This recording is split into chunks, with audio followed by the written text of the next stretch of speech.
ഈശോ മിശിഹായ്ക്ക് സ്തുതിയായിരിക്കട്ടെ. വിശുദ്ധ മത്തായിയുടെ സുവിശേഷം 12-ാം അധ്യായം 50-ാം തിരുവചനം. സ്വർഗസ്ഥനായ എൻ്റെ പിതാവിൻ്റെ ഇഷ്ടം നിറവേറ്റുന്നവനാരോ അവനാണ് എൻ്റെ സഹോദരനും സഹോദരിയും അമ്മയും. ഇതാ കർത്താവിൻ്റെ ദാസി, നിന്റെ വാക്ക് എന്നിൽ നിറവേറട്ടെ എന്ന് പറഞ്ഞ് പരിശുദ്ധ അമ്മ സ്വർഗസ്ഥനായ പിതാവിൻ്റെ ഇഷ്ടം നിറവേറ്റാനായി തന്നെ സമർപ്പിച്ചു കൊടുത്തു.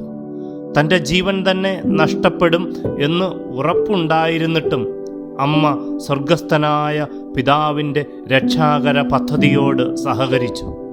പ്രിയപ്പെട്ടവരെ, നമ്മുടെ ഇഷ്ടങ്ങളും പദ്ധതികളുമൊക്കെ മാറ്റിവെച്ച് സ്വർഗസ്ഥനായ നമ്മുടെ പിതാവിൻ്റെ ഇഷ്ടം നിറവേറ്റുന്നവരായി മാറാൻ നമുക്കും സാധിക്കട്ടെ. ആമീൻ.